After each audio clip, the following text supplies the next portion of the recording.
It's Excuse Our Banter episode 4, back again with a great episode planned for you guys, a smorgasbord of content. I'm excited. Hope you guys are too. Thank you everybody for the shares and retweets on our social medias, on our Twitters, and the listens on Spotify and Apple podcasts. Thank you guys for the support. Thank you guys for the visibility. I hope you guys have been enjoying our 3-episode release. I'm excited. I know Pat's excited too. We were a little nervous about dropping that as a bundle, but it was well received and everybody loved it. And man, the journey is getting started. It's the Genesis phase, and I'm excited to see what comes of it, man. We're slowly building a community. Yeah, what do you think, 3 Pat? episodes, dude. Like, who does that? Who starts and just drops three content-filled episodes? We got so much more in store, and it's only these. We're just starting, man.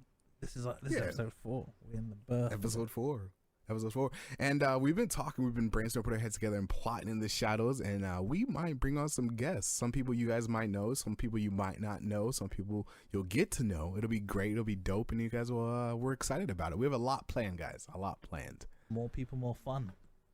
Exactly. So the question that's all on my mind, how was your week, Pat? Oh man, talk about a week. I've had a disaster, but one thing I want to kind of mention is that moving is hard. Moving to a new place is hard. I mentioned it a little while ago.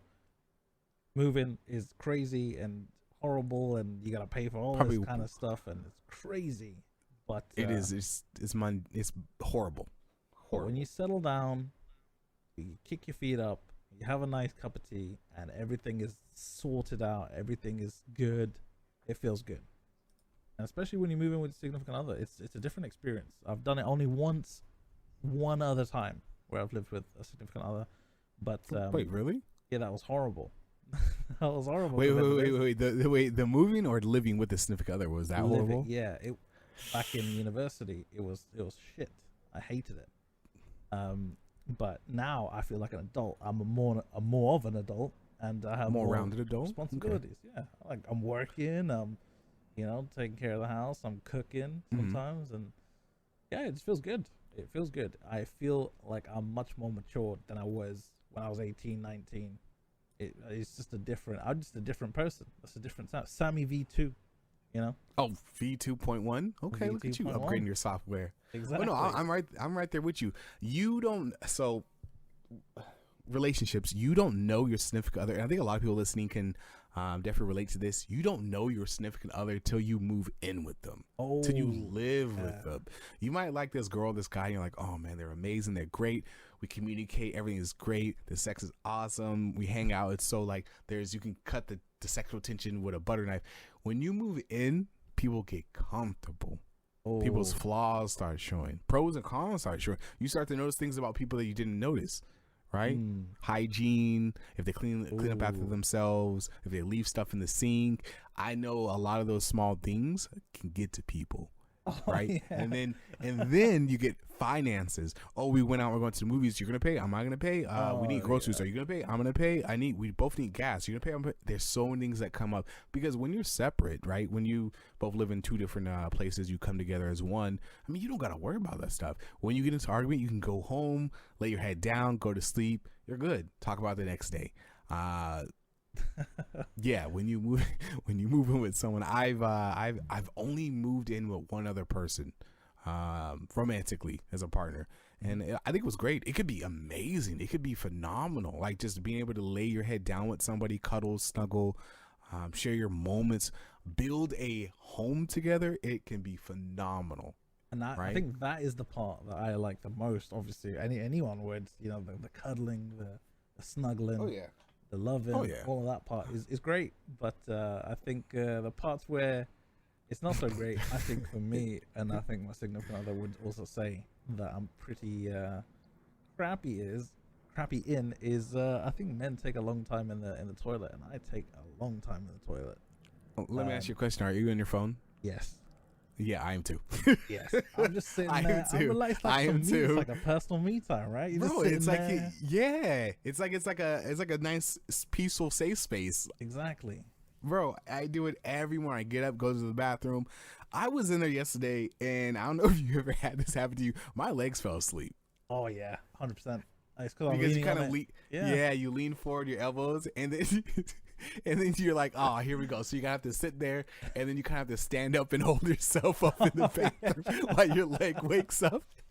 Oh yeah. Oh my! Yeah, I man. can't tell you how many times this happened. I've like literally winced in pain. It's like, oh my. Here we days. go It's just again. like, I'm just standing there, Yeah. wibbly wobbly. Wibbly wobbly. Like I need a cane to hold myself up. And if you're in a rush, you gotta open the door, kind of stumble out like Bambi, trying to hang on to the walls. Yeah, man, it's embarrassing. It is embarrassing, but man, Oh man, it's some nice. It's nice. I'm never bored in there. I'm always like, always bro. checking up on scores if I'm watching sports or checking up on boxing that I don't normally do. Yeah, and the worst time is when you go to the bathroom without your phone. You're kind of just looking at the Sitting there. walls. Oh, that's the You're worst like feeling ever. twiddling your Man. fingers. You're like, man, I could have got my phone. You know what I do when I'm in alone without any entertainment? I just turn the water on and I just watch the water like run between my fingers. Wait, You I have a sink right next to my toilet, so That I is just let it weird. run through my fingers. That is really weird. Is it like you like to like the noise sensation? just- Like, It's to pass time. You can't do anything. You're just sitting there squeezing your butt cheeks, and then you're trying to pass time. So I just kind of just play with the water. So yeah, that's something I do if you forget your I'll try that next time. Just play with the water. I mean, if you forget your phone, just the idea is you don't forget your phone. So. Yeah. Oh no, 100%, bro. I have a checklist. I'm like, I got my phone. All right, we're good to go. Let's go into the woods. Oh yeah. No, man. I always do a pat check to make sure I have my phone with me. Have you ever forgot your phone and got up to get your phone? What, in the toilet? So like you go to the bathroom Yeah. and you sit down and you start to do what you got to do and you go, shh, I don't have my phone. And so you kind of wipe a little bit, get up and go grab your phone and come I've back. not done and then that. That's so continue. strange. I've done that. You've done that? Oh my. I've done that. Like if I'm like, it usually happens more like if I'm in a rush and I got something to do and like someone's send a text or something or check something in my bank or whatever. And I'll like sit down and I'm like, all right. I mean, you know how it is when you're rushed to leave. I got my clothes, blah, blah, blah, brush my teeth. And I'm like, oh damn, I could multitask on the toilet, right? So I wipe a little bit, get up, go grab my phone, sit back down and continue. You're kidding me. No, that is not real. I've never ever done that. I do it. I've never try done it. that. Try it. So I try don't it want to next try time that. you That forget your seems phone. horrible. I Bro, don't want to do no. that. No, it's not like you're getting. No, it's not like you're getting up with poop on your butt, just waddling through your house. You legit wipe, clean yourself off like you would when you're done, and you get up and go grab your phone and then come back. Do you know how hard it is to just decide, hey, you know what? I'm just gonna get up after I'm done. I'm a full committal guy. I'm gonna commit fully. I'm gonna do my business, and then I'm out. Even if I forget my phone, I'm a full committal guy. I'm staying in there no matter what. So what you're saying is if you wipe and you get up, you're just going to poop your pants on the way out the door. You have no control of your bowels. That's what you're saying. That's literally what you're saying. I just you said can't you have, do it. I can't even get up. You're literally saying you have no abdominal control. So when you get up, you're just going to come out. Just no, I can't get up. I can't even, my willpower would not let me. My willpower would not let me. It'll just tell me, nope, you're sitting here today and you're staying until we done. Yeah, not today. Not today. Oh my days, but yeah, that's definitely a thing that I can relate to 100%. And I'm sure a lot of people can. And I know people are listening like, bro, that's weird. That is weird. I know, bro. You do it too. Everybody's done it. Everybody's done it for the most part. And if you haven't done it, now you can do it. You're welcome. I just made your life that much better. Oh hell no! I'm not doing that. You're gonna think about it. Next time you're gonna forget your phone, you're gonna be like, I'm gonna try it. It's not gonna happen. You're gonna try it. It's not gonna try it. How about this? You try it, and then if things go awry and you can't hold your bowels in, don't tell me, bro. It's gonna be a shitty situation, buddy. Yeah. just text me. I tried. I failed. I tried. I failed. God. I'm like, bro, it's okay. We don't gotta talk about it. It's okay, bro. God damn.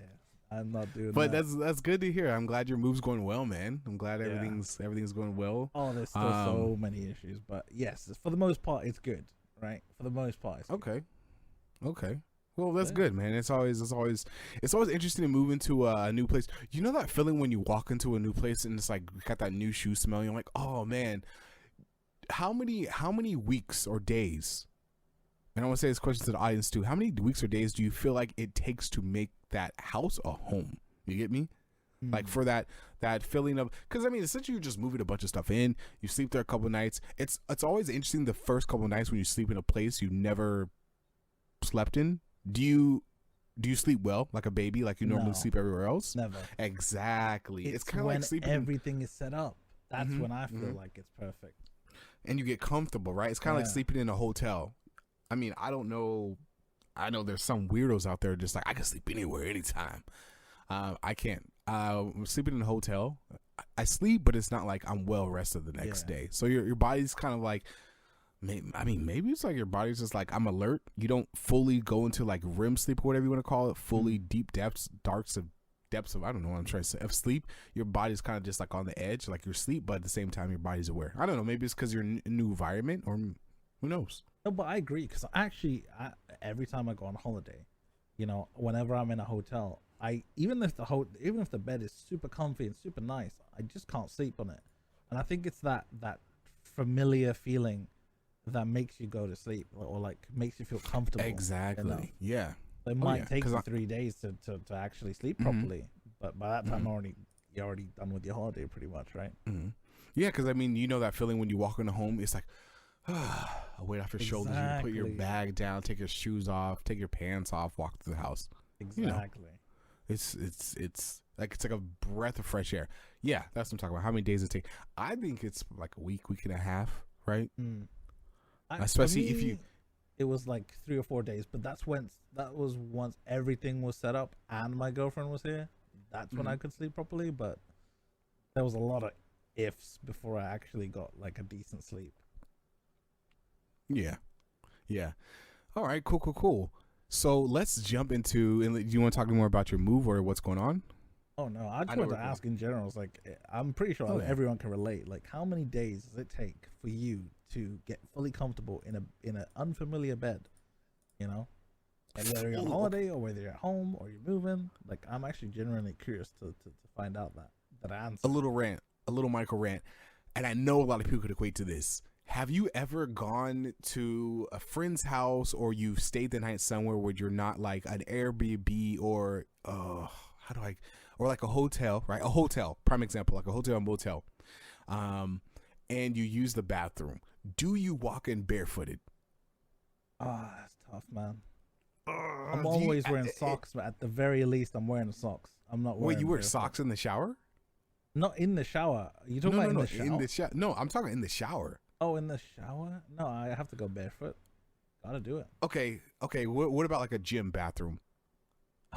See, you don't know where someone's like peed. You know, you don't know, like, some guy. It's so weird why people do this, but some guy could just, you know, whip out the mop and just pee everywhere. Bro, 100% they do. 100% they do. Why? Just so you want to make hell for people? Like, people don't care. People do not care. People have horrible hygiene. They're just like, I'm just gonna pee here right now, whatever. So the reason I say that is I have this thing that's this pet peeve. If it's like a hotel, or if it's like especially like a gym, like a public shower, like a shared shower, like at a gym or something like that. Yeah. And if I don't have my flip flops, I will do this thing where I walk on my heels and ball my toes up. Oh, you do the little cranky feet. You know what's like the little grippy feet. Yeah, it's just like I don't know. Like that is the something just like gives me like the heebie-jeebies. about the germs and what's in the corner of the shower, and I don't know. I hate even thinking about it. It's gross. Sorry about that, but yeah, that was my thing. It's disgusting, man. You don't know what's in there. You don't know what's clean. You don't, bro. Yeah. Whenever I go to a hotel or motel or travel, always take flip flops, bro. Unless for hotels, I'm okay with it because I know generally if it's a nice hotel, cleaned. Yeah.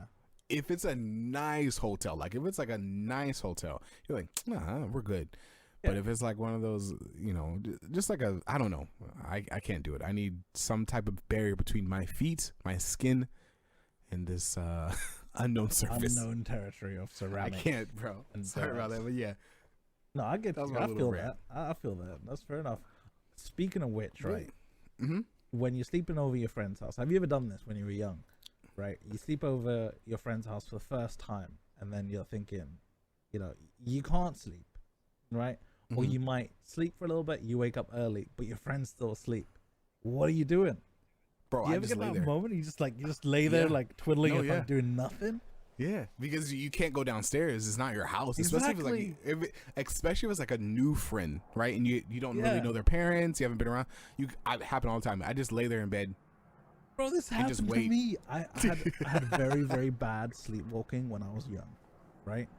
I was at my friend's house for the first time, sleeping over at his house, and his mom, like, I just introduced them, with, like, myself to them for the first time ever, and yeah, I went to sleep, and this was when I was like probably like 13, 14.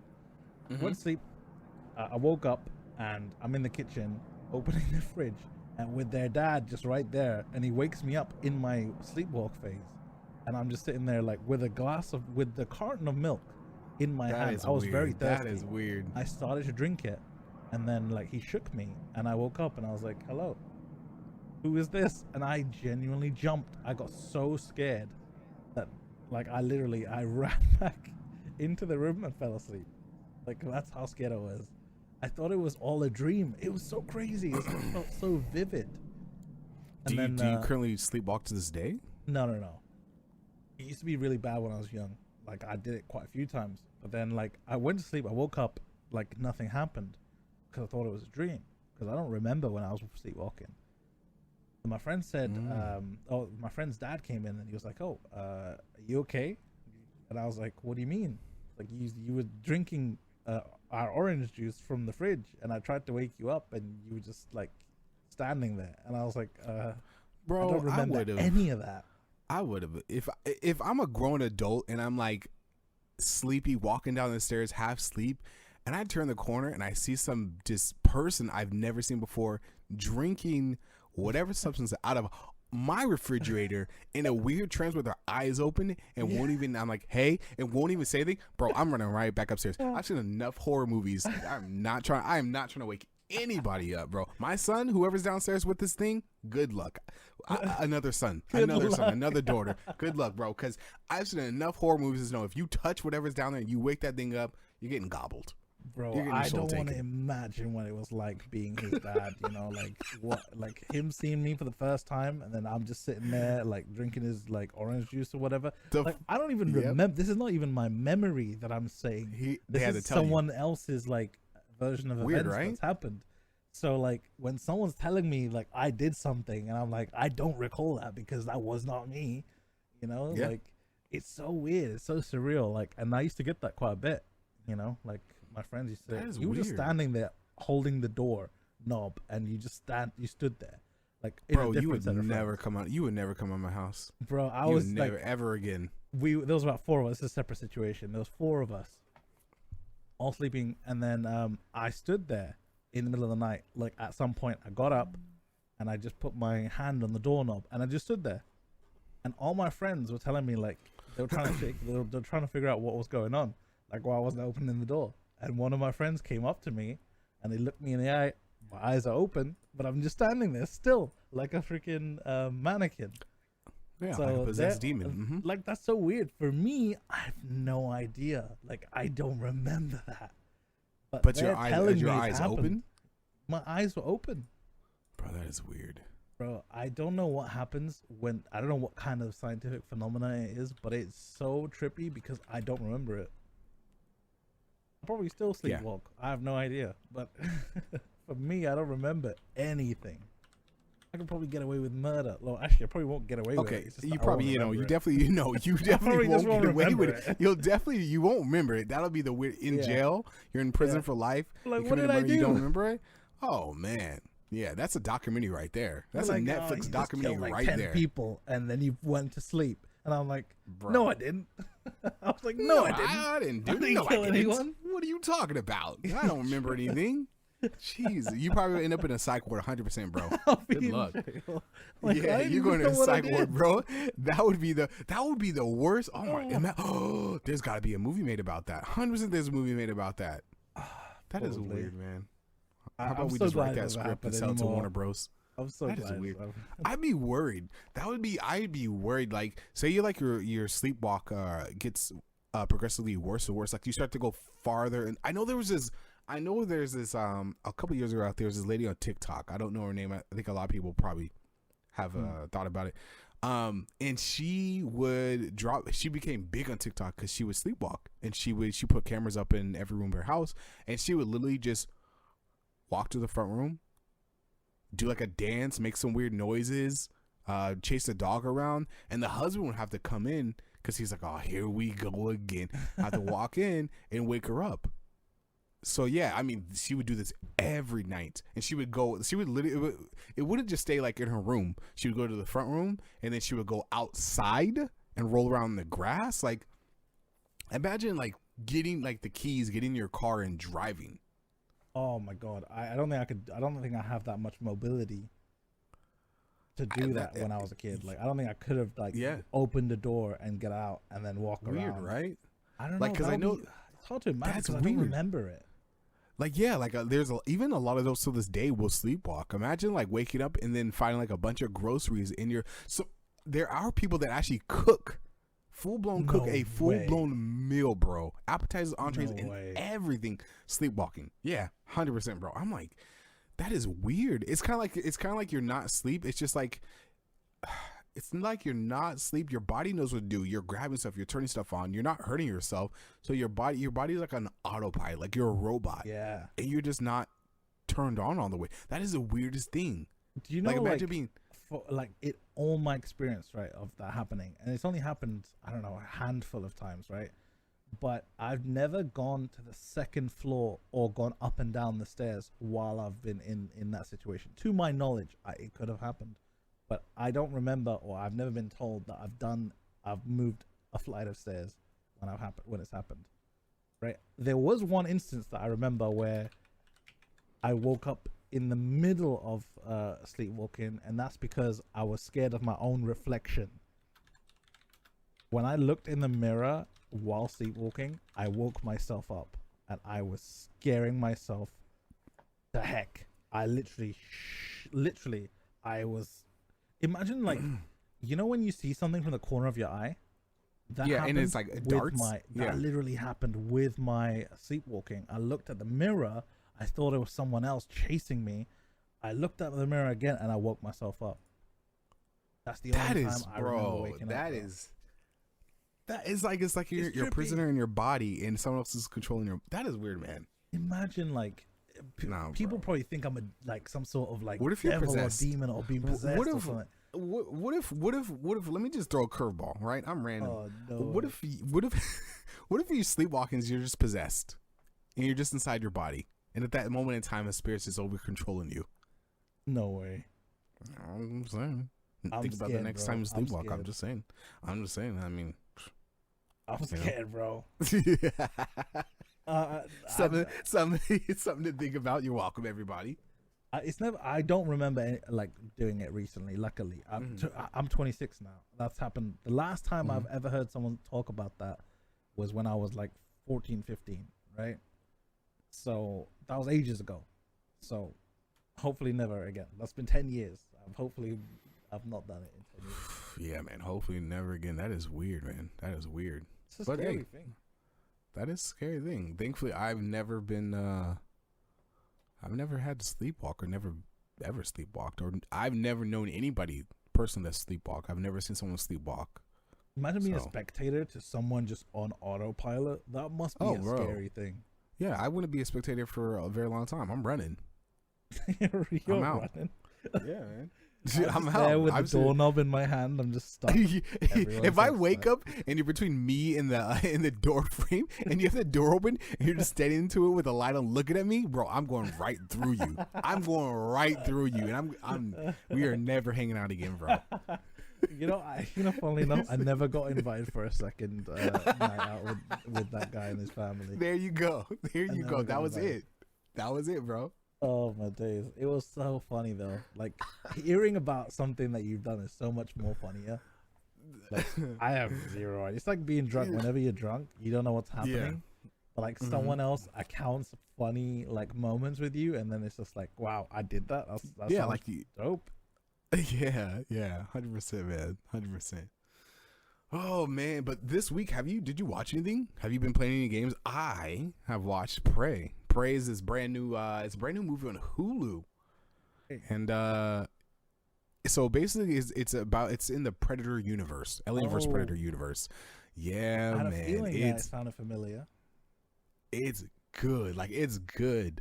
I can play the trailer if you want to, but it's basically what is the synopsis? Let me see if I can grab a synopsis.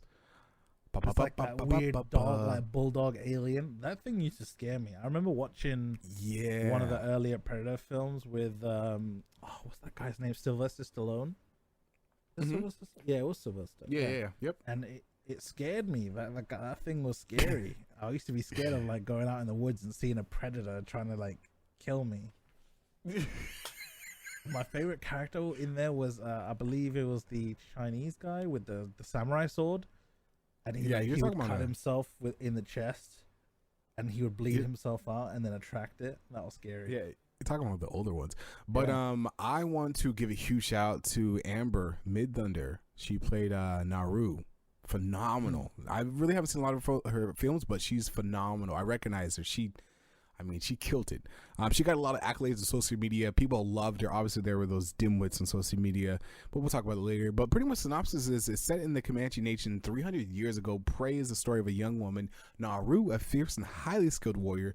She has been raised in the shadow of some of the most legendary hunters who roam the Great Plains. So when danger threatens her camp, she sets out to protect her people. The prey she stalks and ultimately confronts turns out to be a highly evolved alien predator with a technically advanced arsenal, resulting in vicious and terrifying showdown between the two adversaries. So that's a little synopsis, a little Costco sample for you guys. The film is great.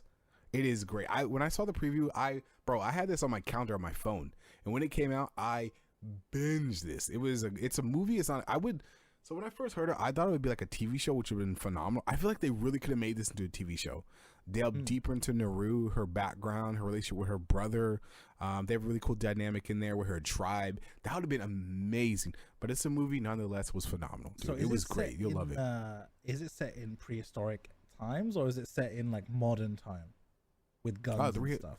So modern times, so more like I would say like I don't want to ruin it, but you do see some settlers with muskets. That's all I'll say. Also, it's set in pretty long time ago, right? It's like a couple 300 years, yeah. So 300? Yeah, it says set in the Comanche Nation 300 years ago. Oh, I guess what's Comanche Nation? Is that fiction? I mean, no, there was a Comanche Nation. Oh, right. Obviously, there's no alien and stuff like that, but yeah. Yeah, fair enough. Yeah. But the cool news is it got 92% on Rotten Tomato. No way. And yeah, man, 92%. That's very rare. And the audience score gave it 81%. Man, it scored higher than Elvis, Min, Tin Can Roundup, and a bunch of other films, dude. It did really good. Because those films have been like flops recently. Like I don't remember a good film that had to do with Predator. Alien and Predator? Yeah, I think there was like AVP. There was another Predator film. I'm right there with you. A lot of them are kind of like meh. I think so that title, that series is it's like a cult classic, and a lot of people are drawn to it because it reminds them of their childhood. Some of the recent ones I'm just like, it's kind of like Resident Evil, how they kind of went off the deep end, you know. But no, this one brought it back, man. This one, I really think that's dope how they didn't even show Alien. They just focus on Predator. You'll like it, man. You'll love it. It's a really good film. So, you and your girl, when you guys want to get some Hulu and chill, watch that, man. Scary? No, dude. There's no horror aspect in there. I used to be scared of that thing anyway, but still, I'm down to watch an action movie. Yeah, if you're scared, bro, that's between you, yourself, and God, man. I can't help you with that. But no, it's not traditionally a horror film. Yeah. There's no jump scares in it, dude. You're good. You're good. You'll like it. But speaking of action, I watched Bullet Train, and I loved it, man. It was so good. It was so good. I wouldn't say like it's amazing, but it was really entertaining. I thoroughly enjoyed it. I went to watch it on the release day. It was the 3rd of August. Right on my significant other's birthday. I watched it in a nice cinema, fancy dancy, reclining seats. Okay. Oh, beautiful. Yeah, perfect. Really comfortable. Watched this amazing movie. It was good. Like, it was really fun. I liked the characters in it. There was some really fun and funny characters, and it was a simple movie. It's just to obviously not spoil it a little bit. It's just like a guy has a mission on a train, and he meets a lot of people that interlock with some sort of past of his, or they have some sort of relation to him, but they don't quite know him that well. But it's so much fun. It's like action packed, a lot of blood, a lot of gore, a lot of funny moments. Good. It's a comedy. You got to remember, it's a comedy. It's like a murder mystery. Have you ever watched Murder on the Orient Express? I was literally gonna bring that film up. Yes, it is. It is a mystery. You got to find out who's the mastermind behind all this. And the characters are dope. I loved every single character. Like, it's like, oh, how do these characters all interlink? And there's like one thread that brings them all together. And you're like, oh, that's cool. And there's some really fun characters like Brian Tyree Henry. He plays a character called Lemon. He's a British guy. He was really funny. Another guy called Aaron Taylor Johnson, who played Tangerine. British guy, really funny. And them as a duo just worked so well. And it was good comedy, fun action. It's like WTF moments, and it's like, you know, it just makes your head spin and it is overall packed full of fun. It probably didn't do as good in Rotten Tomatoes though. I'm actually looking at that right now, bro. I'm way ahead of you. It got 54% on Tomato Meter. But that's just critics, you know. The good news, whatever. Yeah, but the good news, it got 78%. Yeah, and I would personally put it at 8 out of 10. So it's along the lines of what I would rate it. So yeah, I'm looking at the lineup, dude. This is a star-casted lineup, man. Brad Pitt, Joey King, Aaron Taylor Johnson, Brian Tyree Henry, dude. Brian Henry is a phenomenal. He plays Lemon. Phenomenal actor, man. He's in Atlanta. He's in Atlanta with Childish Gambino. Andrew Koji. Andrew Koji is another phenomenal action star. He's out of there was a show on Stars. It was a martial arts. I forgot what it was. Warrior, yes. Yeah. Dude, yeah, that show was phenomenal. And then you got I cannot say his name, but Sanada. Oh, I love him. He's in so many good films. Hiroki Sanada is phenomenal, bro. Yeah, he's I mean, dude plays a Yakuza phenomenal. He plays a villain phenomenal. Dude's awesome, man. So many good characters to do with you know, Japanese culture and stuff like that. He plays so many good characters in that way. But that's good, man. I'm glad you enjoyed it. I'm glad you liked it. That's good. Yeah, I'd recommend it. It is maybe not everyone's cup of tea, but if you're into action and funny and just a whole lot of mess and just fun, I'd recommend it. Oh, I'll take it. There is, before we move on, have you been listening to new music? We got to get this going because I know we got a big section of but music. I have listened to Division DVSN. The track is called Too Deep, and I know when this came out, I was listening to Breakfast Club, and they were talking about how the song was deemed toxic. Jay-Z said the song was toxic. I listened to it. The song is not toxic at all. It's how you interpret it, but the song is good, man. When you got time, audience, even you actually might want to throw this on for, you know what I mean, a nice date night, bro. Division Too Deep. I'll shoot you shoot you the thing. We obviously can't listen to it right now, but dude, it is good. It is good. I was listening to this on the way back working the other day at the gym. This is a vibe. The song is good. But yeah, moving on, a little flash news right there. Serena Williams, she has just announced her retirement, man, after the U.S. Open. She has a total of 73 single title wins, 24 Grand Slam titles, 14 Grand Slam double titles, 4 Olympic gold medals, and $94 million in prize money, bro. She is a athlete. She is, and she looks good, bro. She's gonna go down in history. Oh yeah, she's 100%. Phenomenal athlete. In tennis, oh man, her and her sister. It would have been really cool to see them play more together. But yeah, Serena is a phenomenal athlete, and her sister is great too. That whole family, dude, their story is phenomenal. But shout out to Serena Williams. She'll be missed, man. She was great. She's great. She'll go down in history. But I wanted to throw that in there too because I know that's pretty big, especially over in the U.S. Speaking of retirement, Sebastian Vettel, he's a very, very popular F1 Formula One driver, and he used to drive for Ferrari, Red Bull, and now he's at Aston Martin, and he's retiring. He's not even that old. He's pretty good. He's like 30 something, and there's people who are older than him. He's still racing, but I'll miss him because he's so funny and he's so like knowledgeable. So, and he's a legend of the sport too. You know, great driver for Ferrari, great driver for Red Bull and Aston Martin, but he will be missed as well. Speaking of retirement, so.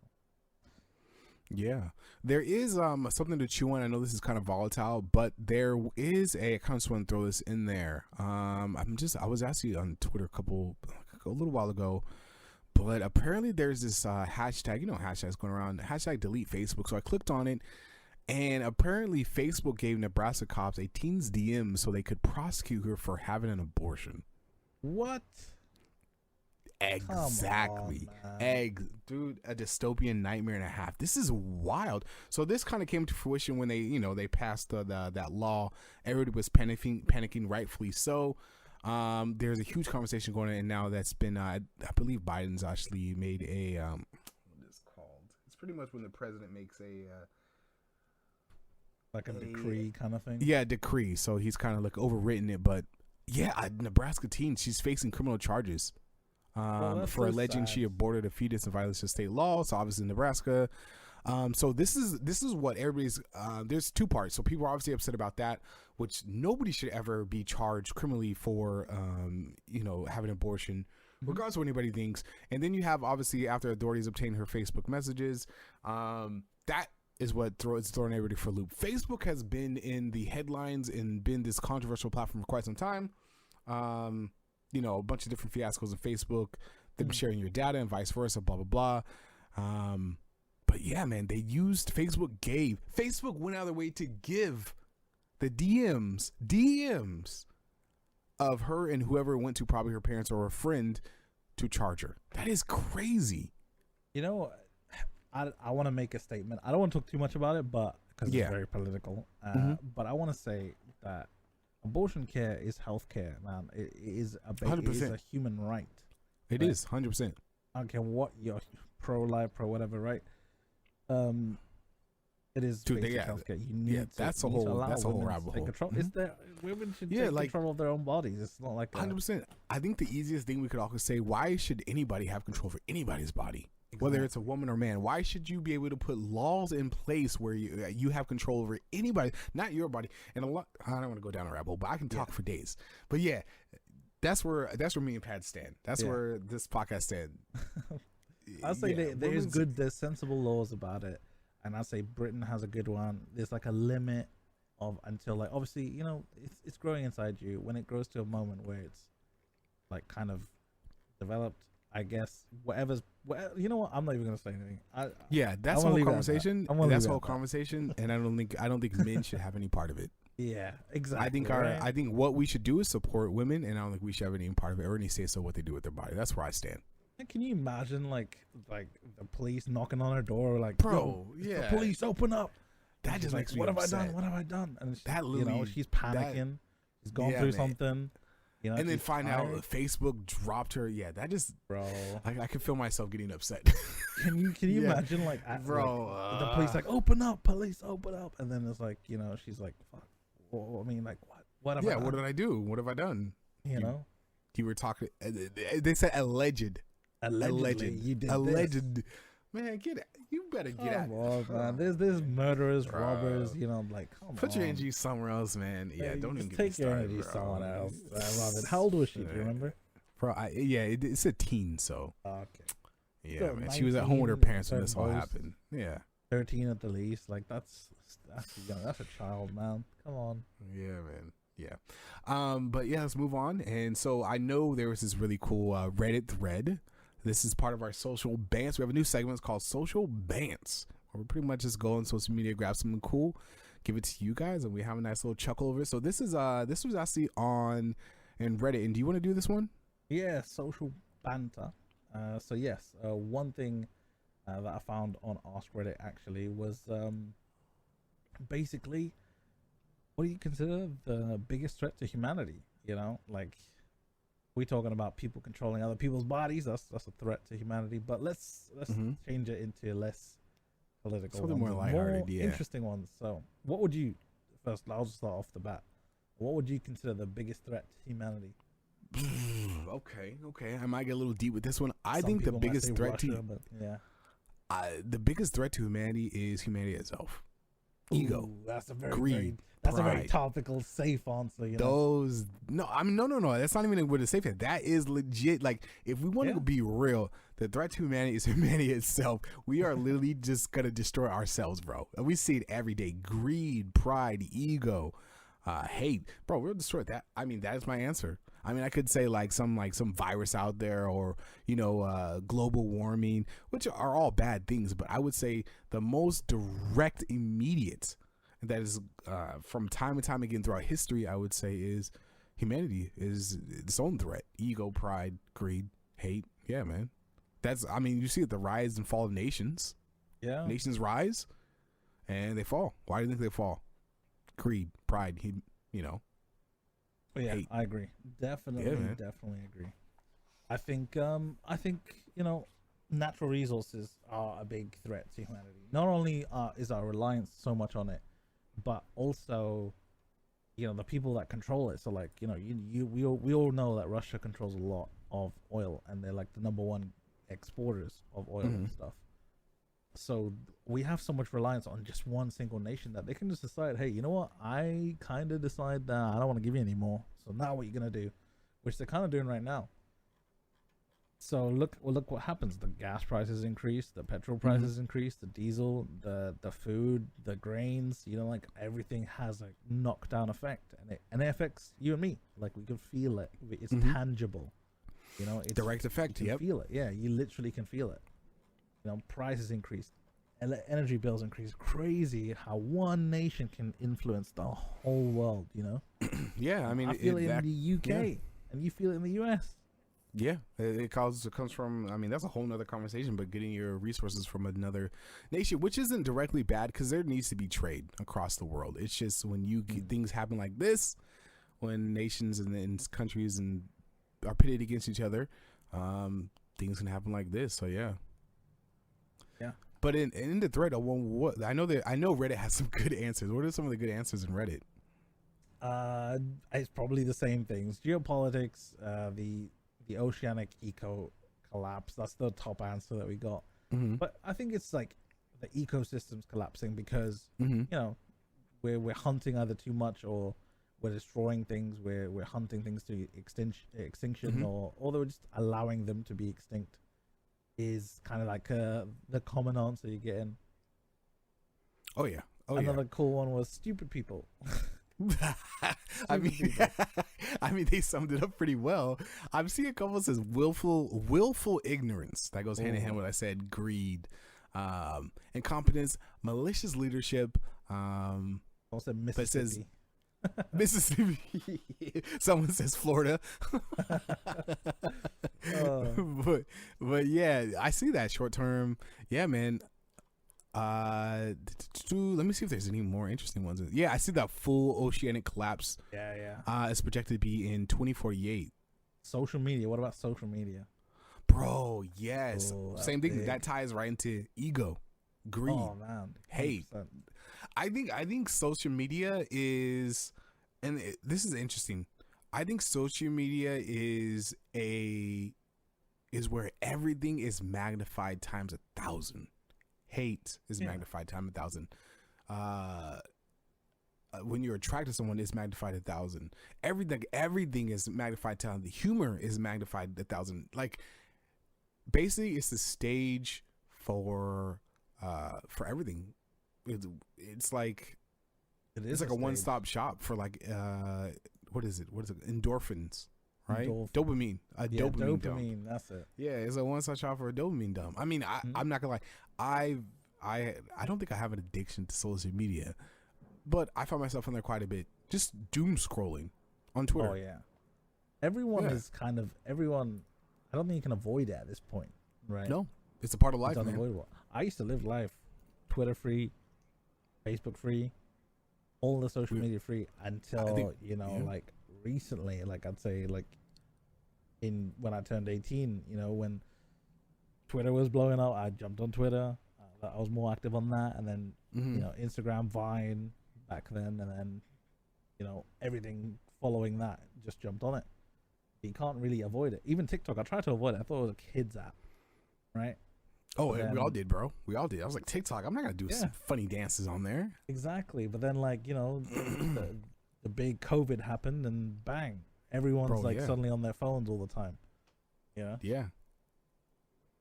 I saw a response on here. Someone said gay frogs, right? But then someone replied, and they said, "You joke, but chemical discharge is polluting the water supply." So basically, someone's given a scientific reason as to why that's true, which I thought was interesting, because it's saying frogs affect ecosystems because they develop hormones, etc. But I just thought that was so funny. Gay frogs. I don't know if you watched a little bit of what's that guy's name from InfoWars? Alex Jones. Yeah, he goes like something turning the frogs gay. It's a that's where it's from. Yeah, that's where it's from. Dude is. Do you know he actually I don't want to get into that. But yeah, dude is a psycho. He's a guy. Yeah, he's a guy, right? But yeah, there's been a huge revelation on that guy. So yeah, that's all I'm gonna say. Yeah, I'm not gonna go into it. Sued, boy. He's a complete idiot, man. He's him and everybody that followed him.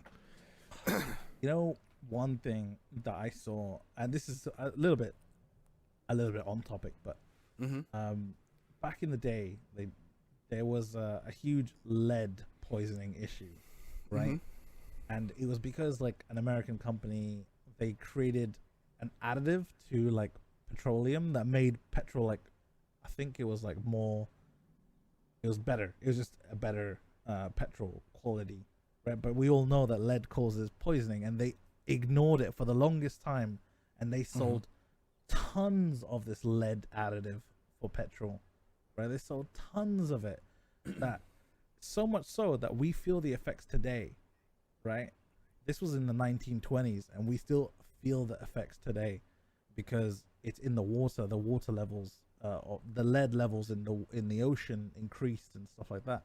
I think, man, just people who just work for money lead to the downfall of mankind, and it's just sad. Yeah, man, greed, bro. Yes. And in my head, like, I like to play the devil's advocate quite a bit in conversations when I think about a lot of issues in the world. In my head, and I try to put myself in those people's shoes, right? Yeah. And I know what they're thinking, right? I could be wrong, but in their head, they're like, I have one life to live, right? Yeah. I might as well just ball out. I don't care. It's eat or be eaten. I don't care what effects I have on the generation after me. I don't care what effects if I have on my grandkids. I just want, no, not my grandkids. I just want to ball out, make sure me and mine are good. No, exactly. I don't care about anybody else.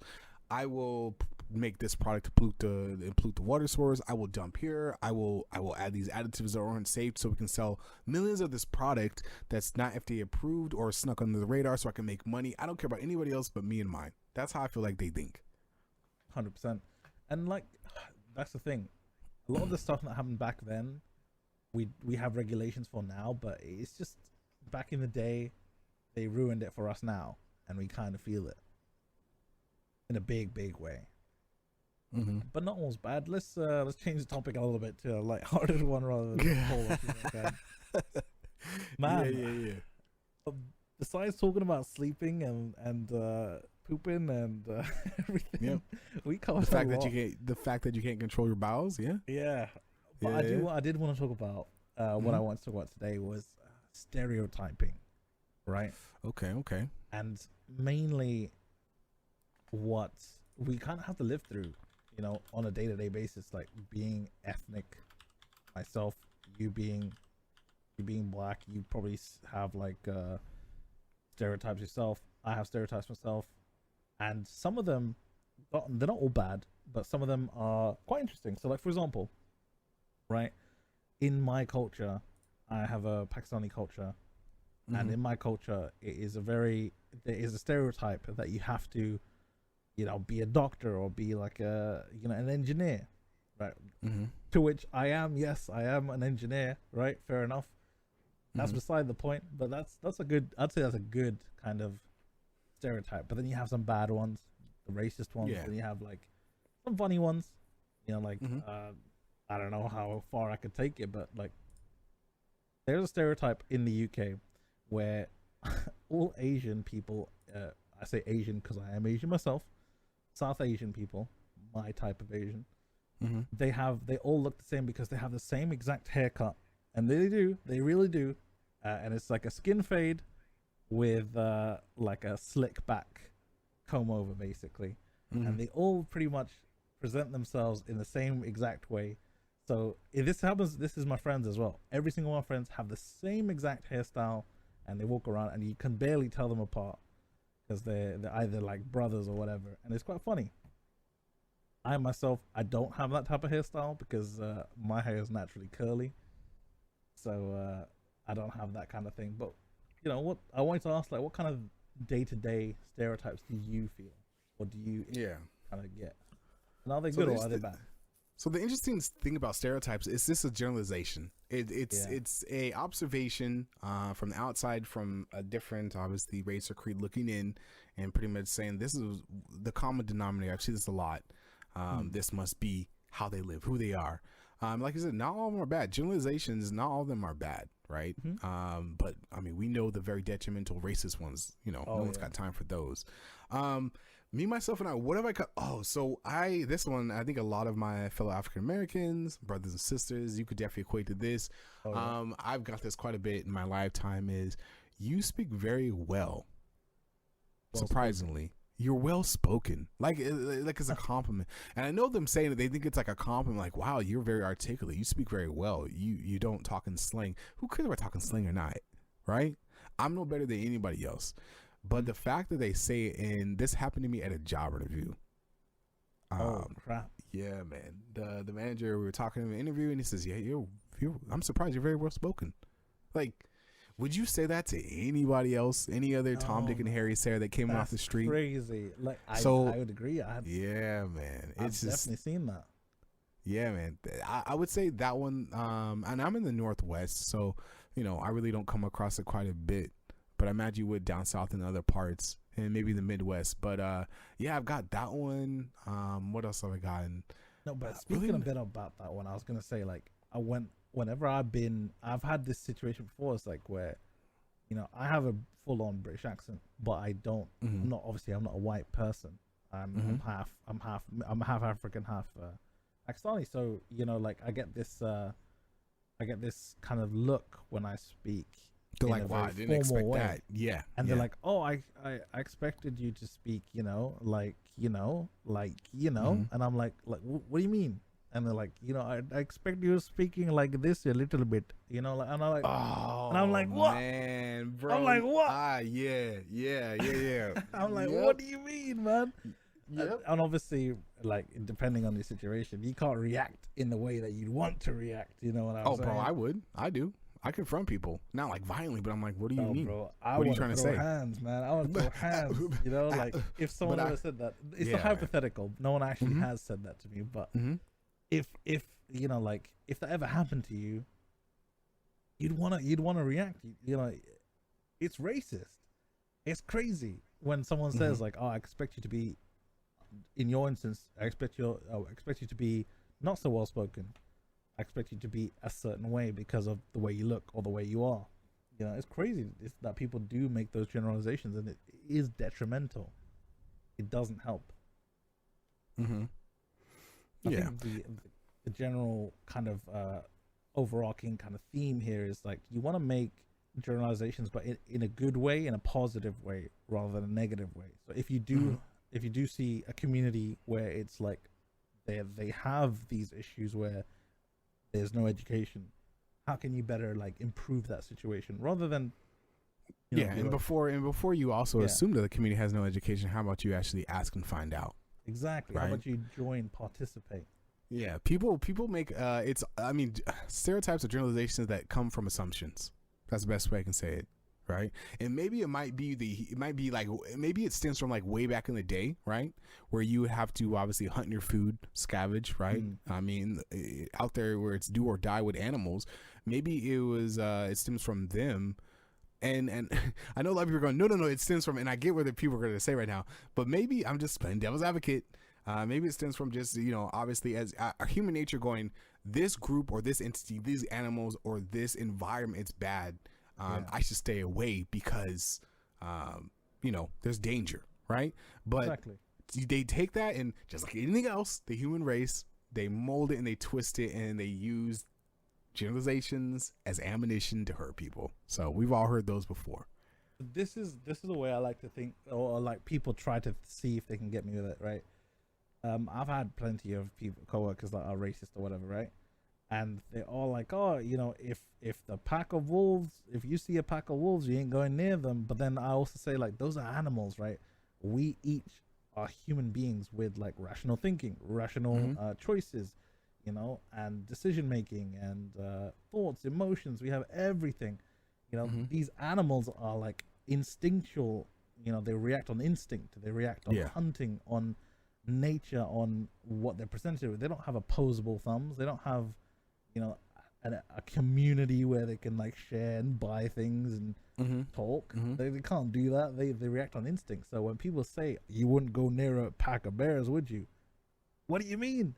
I wouldn't go near a bear anyway, number one. I wouldn't. That wouldn't happen. What animal that will eat me because of instinct. It's not going to talk to me, right? Yeah. But you're not going to go to a community of like people you think are bad influence or bad, right?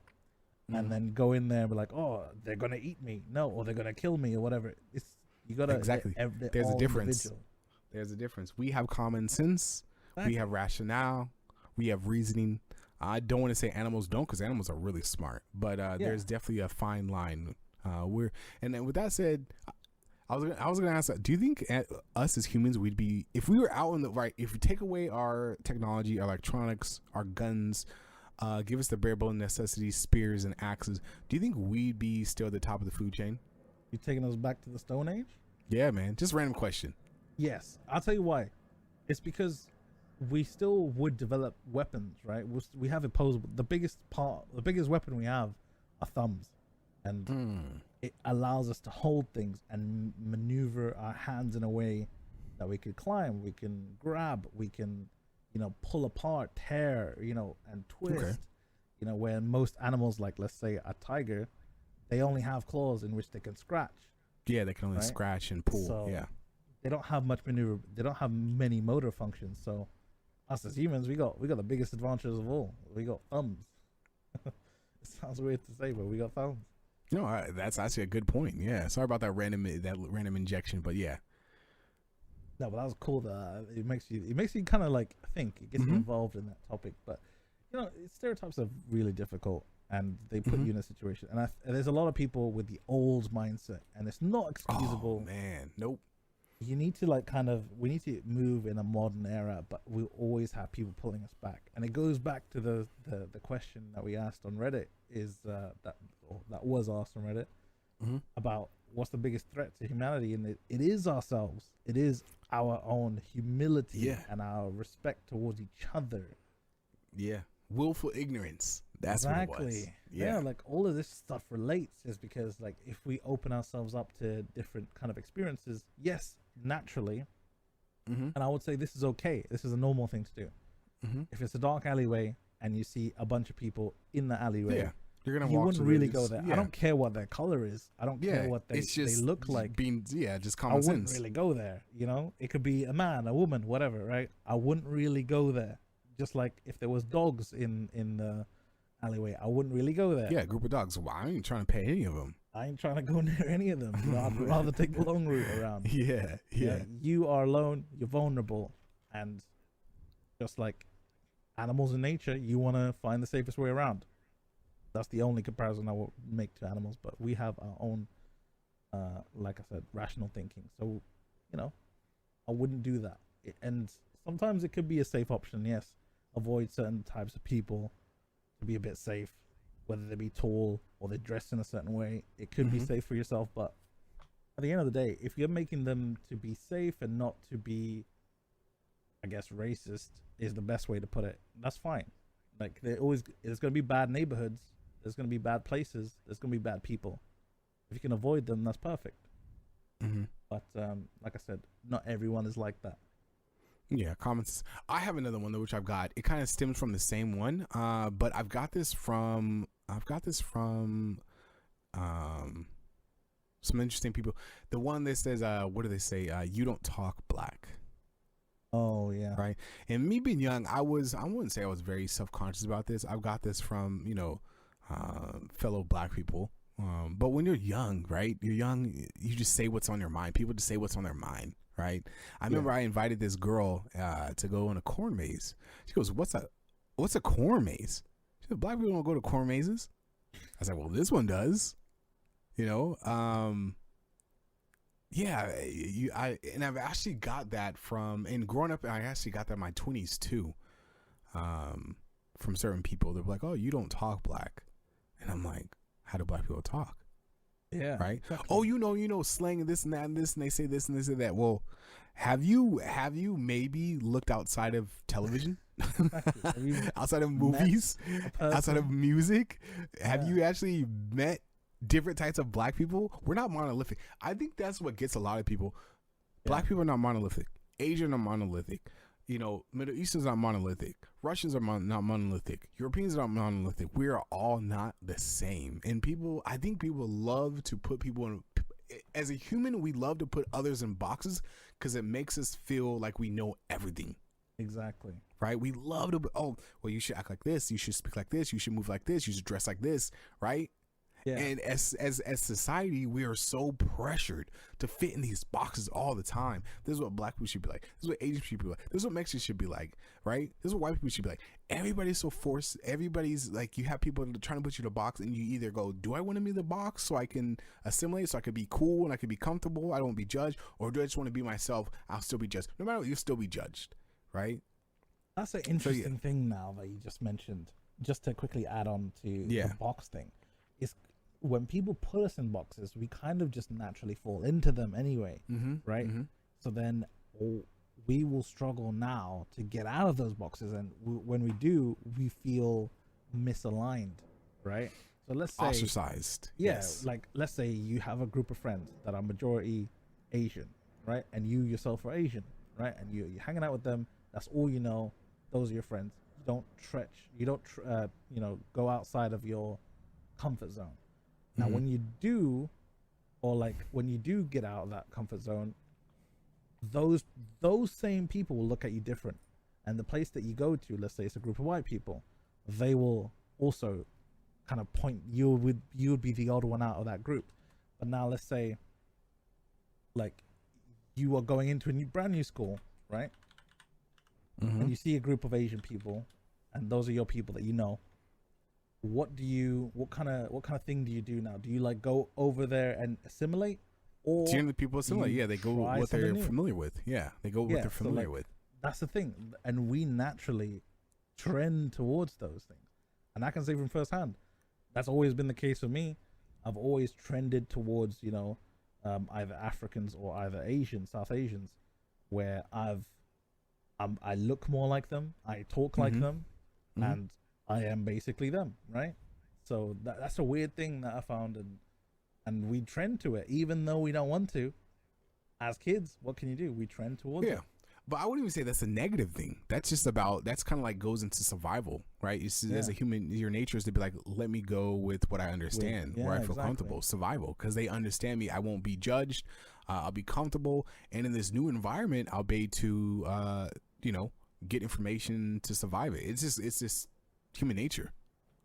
Yeah, I'm sure there's been a lot of studies based off of this as well, but I just think that's that's an interesting thought as well. It's like the way you describe it is different. You're saying it's a human survival instinct, but I'm saying it's like a natural, like a naturalized instinct, not common sense. Not a nature instinct.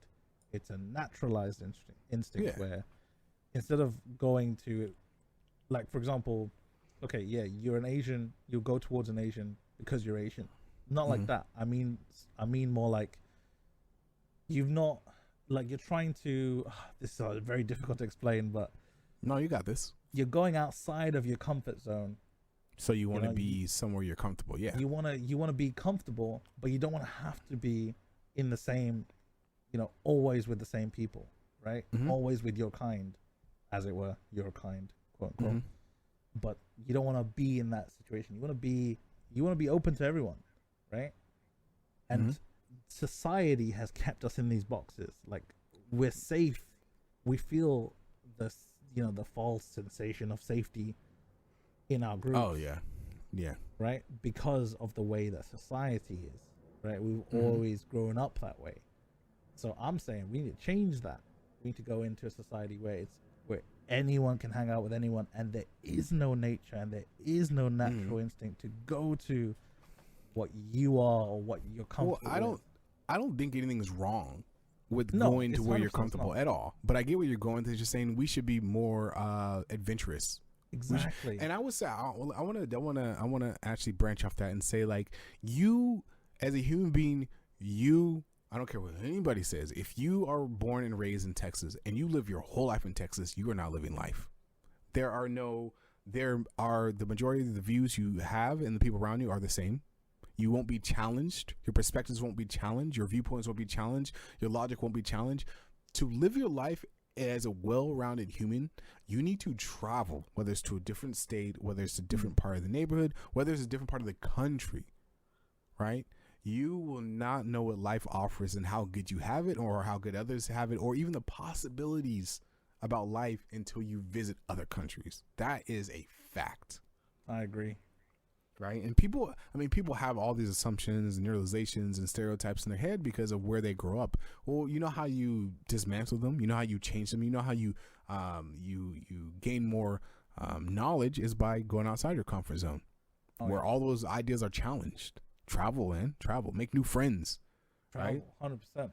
You know what I've been 100%. Doing? Kind of, Randy, you know what I've been doing? I've been actually making an effort, and once a day, I meet somebody new. Once a day, I meet someone new. And I've been having this habit of asking these people that I meet a question, right? And the question is like, what's the meaning of life? Right. And you know, the funny thing is when you meet people, and it's a weird dynamic. And I always thought this when I was little, when we go through life, right? When I'm in the car, right? And you see all these hundreds of thousands of cars around you. And I always had this thing where I think, what does that person does in NASCAR? What do they do as a job? Oh, that's a family. What do they do? What is their dynamic? How do you think they get along? It's kind of like the thing when you go on a date and you see another couple and you think, oh man, I wonder how the relationship is. You know, that whole game people play, but it's like that, you know? And people are surprised. I think it's interesting. People are surprised that another human being is talking to them. Yes. Right? Isn't that weird? Another human being is actually interested in me, not what I can give them. They're actually asking me for my opinion, and people are usually thrown off. It's weird. It's really weird. Is a cool phenomenon because, like, I noticed this when I went to the US for the first time, and there are random people that just go, "Hey, how are you?" as they walk by you. But when I'm in London, I don't want to talk to anyone. Like, I don't have that openness with people. But I feel like in America, when I went there, people were just, it was so natural for them to say, "Hey, how are you?" Yeah. Like, I can't say that to a random person walking down the street. I'll be saying, "Hey, how are you?" like 20 million times because there'll be so many people. But also, there's so many people that I don't really want to talk to all of them. Well, okay, crazy dynamic, right? Why is that? There's too many. Like, imagine too many. A day in how about you just pick one? It's not about talking to everybody you see. Just pick one. Yeah. If you're in a supermarket, in a store, you're in the line, or if you're getting gas and you see someone across the pump and you kind of make eye contact. The thing is, people want to talk, right? We want, as humans, we want to be heard. We want to communicate. That is in our natural. That is our DNA. We want to feel part of something. I'm gonna concur and say that not British people, not all of British people. No, everybody wants to. Deep down inside, as a human being, you want to socialize. And I get where you're going with this. A lot of people push back against it because of the environment they're in, right? Yeah. Like, I get it. It is. There's been plenty of times where I just put my head, like when I go shopping, I put my headphones on, I listen to music. It's not because I don't want to be bothered, because I just want to be in the zone. I just want to get my things done, right? You don't want to engage in awkward conversation. I don't want to get out. I get it. But at the same time, as human beings, we want to feel part of something. We want to be heard. We want to talk, right? That's why there's so many talk shows. Think about that. Why are there so many talk shows? When there's basketball, when there's football, when there's movies, when there's sci-fi movies, all right? Fantasy movies to escape. Why are there so many talk shows and podcasts? People want to talk. People want to be heard. People love sharing opinions. People love the idea that, wow, I can actually listen to this podcast, this show, this talk show, or this audio track where they share their opinion, and I might resonate with it. My opinion are parallel to it. People love to conversate and hear other people's conversations. That's why podcasts, TV shows, talk shows are huge, and they will be huge to the day we die, because people love to socialize. But That's I say this, right? How do you know you're talking to the right person? How do you know that when you go to someone, they just want to be like, hey man, I kind of just want to be by myself. Then that happens, man. You just move on. You just say accept it, take it on the chin. Yeah. Do you know why you thought of that? The fear of rejection. Yeah, but I think it's because I've had that situation before that I resonate with my feeling more often. I'm a chatty guy. I talk to everyone, but there's been instances where I've engaged with people who are just poor social, or they just have like zero communication abilities, where they're just like, it's either a poor conversation or it's a conversation that needs to die so that we can move on with our lives. You know what I mean? Yeah. I get what you're saying there. 100% get it. How do you know you're talking to the right person? You don't. Like, you can kind of gauge off social cues if somebody's open to talking, right? If you say something and they make eye contact and they smile and their body's generally pointed to you and it's not sideways, it's not they're looking back there, that's generally, as a human being, social cues that they're open to a conversation. So, the worst case scenario is they don't want to talk to you, man. That's life. We go through that every day. If I say, hey, how's your day going? And they go, oh, my day's going great. And then I ask them the question, what is life? If they want to answer, they can. If they don't, I'll have a good day. I appreciate it. Simple, man. That's life, man. But you were surprised, man, that this is another rabbit hole. Just going out there and asking someone how their day is, or a kind gesture that another human being is actually interested in another human being, can change someone's day, man. Change someone's life. I would say just do it. Honestly, it brings me motivation just for me saying it. How about this? Me and you. Oh yeah. Between now and next podcast, we'll go out there and once a day, make it your goal to say hi to somebody new, ask them how their day is, and ask them and if you get that far, ask them what the meaning of life is. Those three things. How's your day? How's it going? Blah, blah. What is the meaning of life? How about, instead of what is the meaning of life, how about this? How about we change that question to what is the key to happiness? Oh, that's even that better. That would be way more relatable. Bro, yes. What is your key to happiness? Exactly. Yes, dude, that's a good one. That's a good one. Yeah, that's very, they're like, whoa, okay, that's personal. What is your key to happiness? Yeah, okay, cool. We'll do that. So between now and then, and so we're going to have a competition. Oh yeah. I don't know what the prize is. We need to have a competition. 5 pats on the back. Yeah, a high five. The prize is, if we come back to the podcast, we're gonna have some testimonials of what we've asked people and their responses. And you cannot lie. You can't just make these up Grandma Freddy. All right. I'm watching you. I'm watching you. Yeah. I'll do it. So between now and then, that will be our competition. All right. That will be our competition. All right, say less. All right. All right, dude, that was a dope conversation.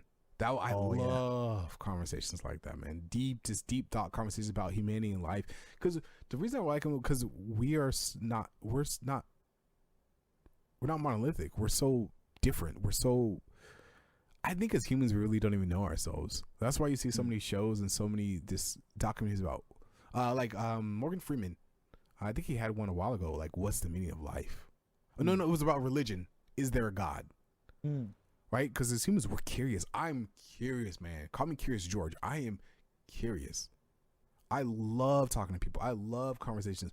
I look at everybody, this is weird, some people call it, as a book. Everybody's a book. Everybody has a tale to tell.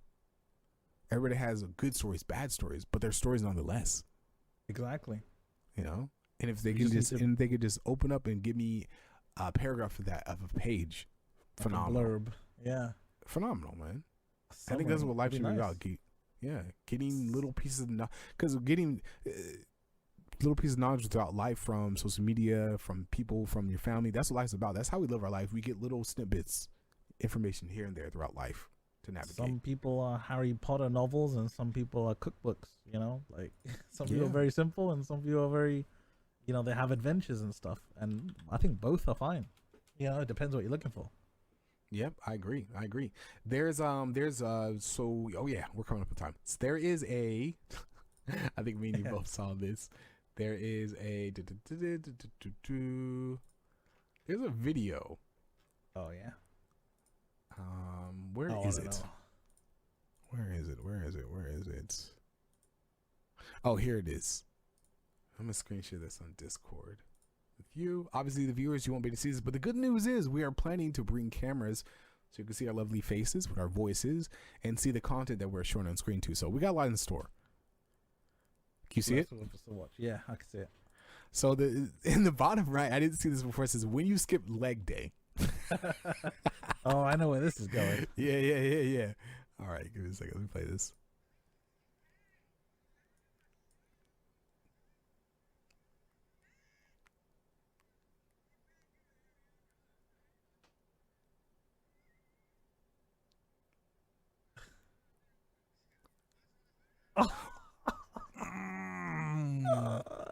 This guy. God, I love this reaction, dude. I love this reaction.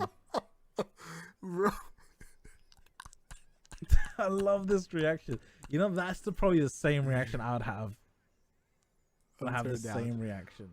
I would, bro. That is, oh, me and my friends all the time, man. It's just so hard not to. When you laugh, I gotta move, bro. I gotta move. I gotta go. Yo, I see this. I ain't helping none of them. I'm going, bro. This guy has the right end. Yo, I gotta go, man. I gotta go. I'm getting my jets and I'm going. Running. This guy ran, bro. I would have the same reaction. Bro, it's not like awkward situation, man. It's not like the dude skipped leg day. He has like a very athletic, thin build, right? Yeah. But he messed up where he messed up where he leaned forward. That's where he messed up. Yeah. He leaned forward to try to hike her up a little bit. That's where he messed up. All went to shot and boom. Yeah, he bent over and it was done, bro. This guy said, "Don't leave me." That is a wrap. That is a wrap, man. I'm so sorry for that unfortunate man and the lady who happened to straddle this man as well. Yeah, so what we're going to do is we'll post this on our social media on Excuse Our Banter, guys. If you haven't yet, please follow us on Excuse Our Banter, all socials, all platforms, Instagram, TikTok. We haven't had a Facebook. We have a YouTube. You can listen to our whole episodes there. Like I said, guys, good news. There's a lot to look forward to. This podcast is going to be forever evolving. We're going to bring cameras. You're going to be able to see Sammy's beautiful face, my beautiful face. It'll be awesome. You'll be able to see what we're talking about, the articles we have up on the page. This will be a huge interactive experience. I was going to say experience. Yeah, you got the word. Yeah. You took it right out of my mouth. And so what we're going to do is I'm going to actually post this clip we're talking about on our social media on Twitter. So you know what I'm talking about. But a little synopsis. This guy goes to pick up this girl as a piggyback. He has a drink in his hand. His friends are videotaping. He tries to hike her up. You know how you do, like, you know, a piggyback ride. You try to hike them up, get them higher on your back.